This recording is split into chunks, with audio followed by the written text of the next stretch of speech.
नमस्कार दोस्तों, स्वागत है आप सभी का महिमा भक्ति ब्लॉग चैनल पर। तो चलिए आज के इस वीडियो में मैं आप सबको प्रदोष व्रत की एक बहुत ही प्यारी सी कथा सुनाऊंगी। तो आप लोग कथा को पूरा सुनेगा, क्योंकि आधी कथा सुनने से कथा सुनने का पूरा फल नहीं मिलता है। तो चलिए कथा शुरू करते हैं। प्राचीन समय में एक विधवा ब्राह्मण अपने बेटे के साथ रोजाना भिक्षा मांगने जाती थी। प्रत्येक दिन शाम के समय तक लौट आती।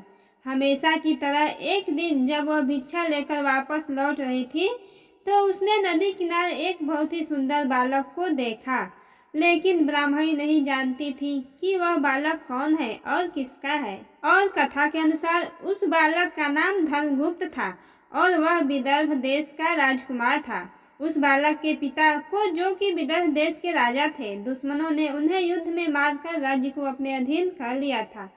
पिता के शोक में धर्मगुप्त की माता भी चल बसी और शत्रुओं ने धर्मगुप्त को राज्य से बाहर कर दिया। बालक की हालत देखकर ब्राह्मणी ने उसे अपना लिया और अपने पुत्र के समान ही उसका भी पालन पोषण करने लगी।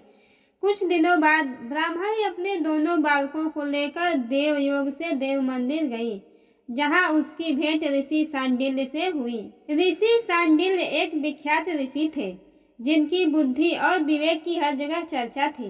ऋषि ने ब्राह्मणी को उस बालक के अतीत यानी कि उसके माता पिता के मौत के बारे में बताया, जिसे सुन ब्राह्मणी बहुत उदास हुई।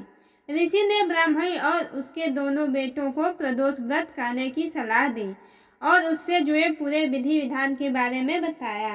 और ऋषि के बताए गए नियमों के अनुसार ब्राह्मणी और उसके बालकों ने व्रत संपन्न किया, लेकिन उन्हें यह नहीं पता था कि इस व्रत का फल क्या मिल सकता है। फिर कुछ दिनों बाद दोनों बालक वन में घूमने गए।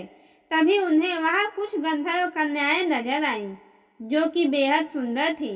राजकुमार धर्मगुप्त अंशुमति नाम की एक गंधर्व कन्या की ओर आकर्षित हो गए। कुछ समय पश्चात राजकुमार और अंशुमति दोनों एक दूसरे को पसंद करने लगे और कन्या ने राजकुमार को विवाह के लिए अपने पिता गंधर्व राज से मिलने के लिए बुलाया।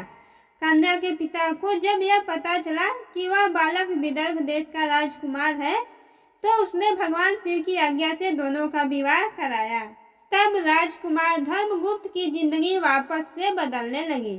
उसने बहुत संघर्ष किया और दोबारा अपनी गंधर्व सेना को तैयार किया। राजकुमार ने विदर्भ देश पर वापस आधिपत्य प्राप्त कर लिया। कुछ समय बाद उसे यह मालूम हुआ कि बीते समय में जो कुछ भी उसे हासिल हुआ है, वह ब्राह्मण और राजकुमार धर्मगुप्त के द्वारा किए गए प्रदोष व्रत का फल था। और उसकी सच्ची भक्ति और सच्ची आराधना से प्रसन्न होकर भगवान शिव ने उसे जीवन की हर परेशानी से लड़ने की शक्ति दी। और उसी समय से हिंदू धर्म में यह मान्यता हो गई कि जो भी व्यक्ति प्रदोष व्रत के दिन शिव पूजा करेगा और एकाग्र होकर प्रदोष व्रत की कथा सुनेगा और पढ़ेगा, उसे 100 जन्मों तक कभी किसी परेशानी या फिर दरिद्रता का सामना नहीं करना पड़ेगा। तो दोस्तों, हमारी ये कथा यहीं पे समाप्त होती है। आप लोग कथा को पूरा सुनेगा, क्योंकि कथा को पूरा सुनने मात्र से ही भगवान शिव और माता पार्वती की असीम कृपा आप सब पर बनी रहेगी। तो दोस्तों, आपको हमारी ये कथा अच्छी लगे तो वीडियो को लाइक करके कमेंट बॉक्स में ओम नमः शिवाय जरूर लिखिएगा।